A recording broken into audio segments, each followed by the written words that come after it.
And special also we are happy, for He has appointed a man to be His deputy minister. Amen. And the fact that Bishop Jonathan came into this world Amen. the same day as the apostle is not or was not a coincidence. It is a providence of God. Amen. It is your destiny. For this we are very grateful, Lord, for thou hast not leave us orphans. O Lord, you have given us a man with the same heart, with the same mind, with the same faith, Amen. of the good man of the house.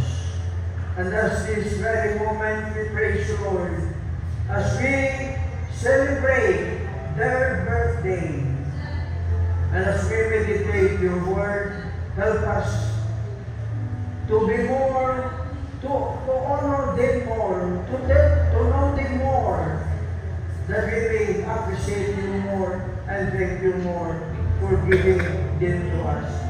Bless God, this meditation this afternoon. In the name of Jesus, we pray. Amen. Magandang hapon po sa inyong lahat. Kumusta kayo? Gutom na ba kayo? Nakain tayo, sandali lang ito. Dahil lang aking cellphone dahil wala rin yung mga apo ko. Yung mga apo kasi pag mahabang cellphone ko, nagwawala na eh. Kaya wala yata dito eh. Makahabahan ko ito eh. Ang aking message ngayon ay hindi para sa ating mga bisita. Itong message na ito ay para sa atin. Ito kasi ay intimate fellowship. It is one family with the apostle. So, ito po ang mensahe ko ay para sa inyo po. Ang aking title sa mensahe ko, The Church Destiny to its final end. Ito po ang paglalakbay ng Iglesia patungo sa kanyang pupuntahan na ito ang rapture. Una, ang sabi ko, ang Iglesia ay Iglesia sa kawakasan ng panahon. End time. Kaya ang Iglesia, ito ang Iglesia inihahanda ng Diyos sa rapture. Sa kanyang pagdating, ang sabi sa Mateo 24, sa talata na 33 at 34, mayroon ba tayong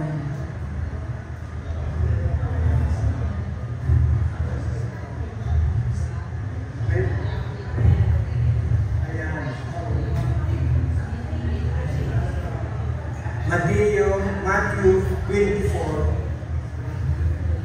na ito ang Iglesia na darat na ng rapture. This is the last generation church before the rapture, because it is called the church in the end time. Hindi mo papansin, may pagkakaiba ang last days at end time. Mapapansin niyan sa Hebreo 1:2, makikita natin, Hebreo 1:2, ay nagsalita sa mga huling araw na ito, last days. Ang last days ay nagsimula ng ipanganak ng Panginoon.